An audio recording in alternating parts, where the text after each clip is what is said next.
Can I give you a little tip from a 30-year veteran in this business about pricing listings? I will tell you that I learned something the last couple weeks that I've just started to go with, and I can tell you right now, it's worked on the last 4 listing appointments. Stay tuned for this video. I'm going to tell you a little bit about what my coach taught me, what I'm practicing now as we speak. And I'm making this video in April 2026. I'll let you know how it goes in the next several months down the road, but check this out. Let me know what you think. My name is Brian Stevens, eXp Realty, ready to add value to you as a real estate agent. As I learn, I want you to learn. And if we can all learn, the world gets better, right? The market gets better. So again, been with many brokerages. I was with, first of all, my dad was a home builder for 25 years. So I did that, then went to General Real Estate, went to Coldwell Banker, was there for about 3 years, great company, went to Remax for 11 years, loved it there, grew there, started our own brokerage and did that for about a year and a half, 2 years. And that's when the market crashed here all over in Florida and really all over the place. Then went to Keller Williams for the next 11 years and again, loved that. And then went to eXp Realty about 3 years ago this year. So, and things are going wonderful.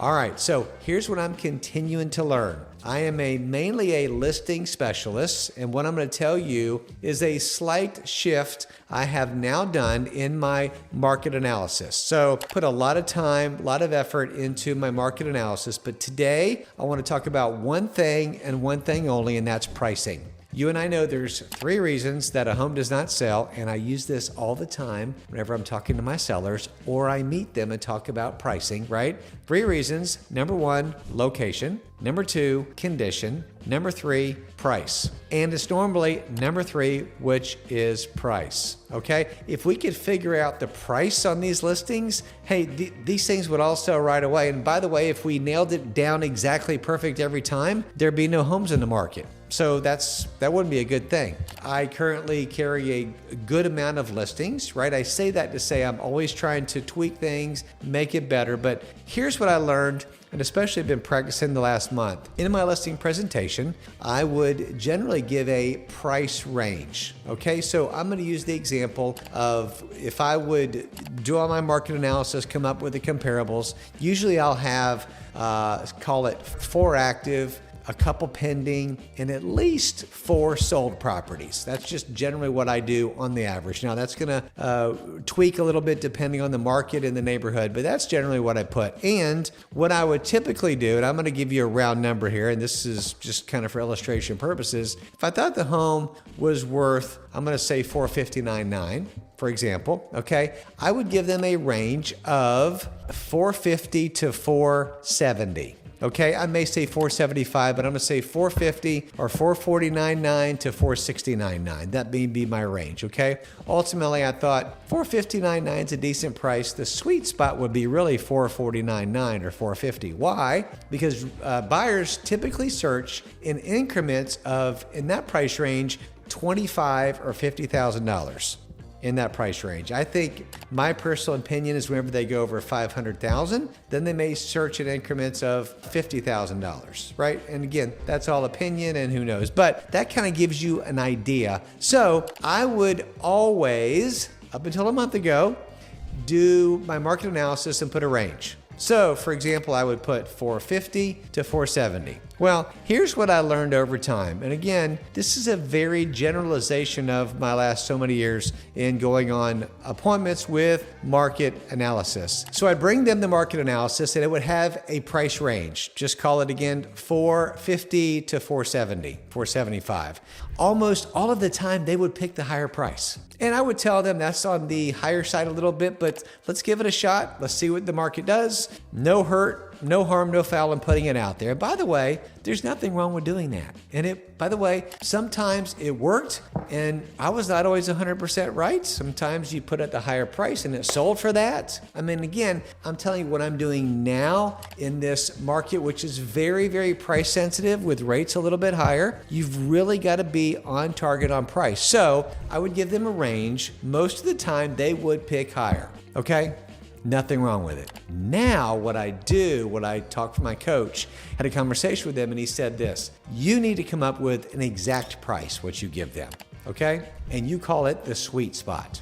All right. So in that conversation, it may be something like this. You think it's worth from 450 to I'm just going to say 475, right? You give them the range. They're going to pick higher almost all the time, unless they're motivated. They really need to move. They're time crunched. Every seller's a little bit different. Then they would maybe pick the lower end, but typically they're going to pick the higher end, which, by the way, what it does is then your seller is chasing the market down according to what a buyer will pay. And DOM, days on the market, goes up on MLS.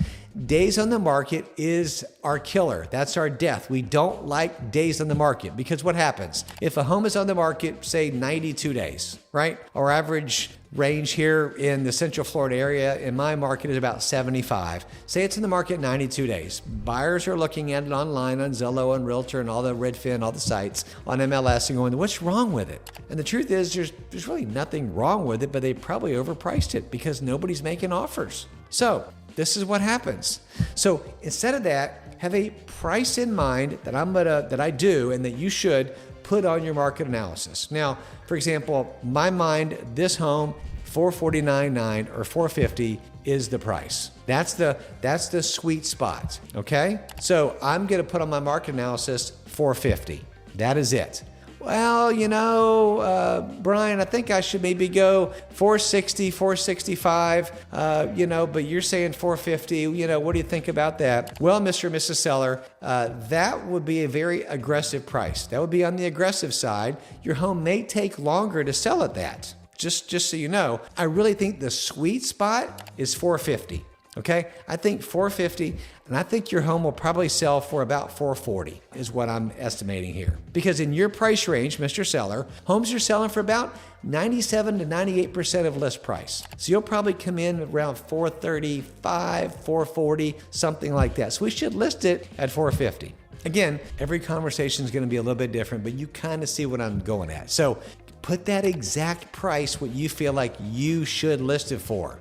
Don't beat around the bush. Don't cut corners. Be straightforward with people. They will appreciate it, right? Sellers love honesty, integrity, but a straightforward approach to pricing their home out. Because in the end of the day, they want you to sell their house. They don't want you to list their home to have pretty photos for marketing and put on all your social media. They want their house sold, and that's our job as your agent, Mr. Seller, to sell your house. So try this. Use a strategy where it's an exact price. Don't come up with a range. And then because they're almost always going to pick the higher price, and then guess what happens? You're chasing it down. You're sitting in the market. You're holding on to all this inventory. And the sellers are going, what is taking so long? So I hope this video has added value to you.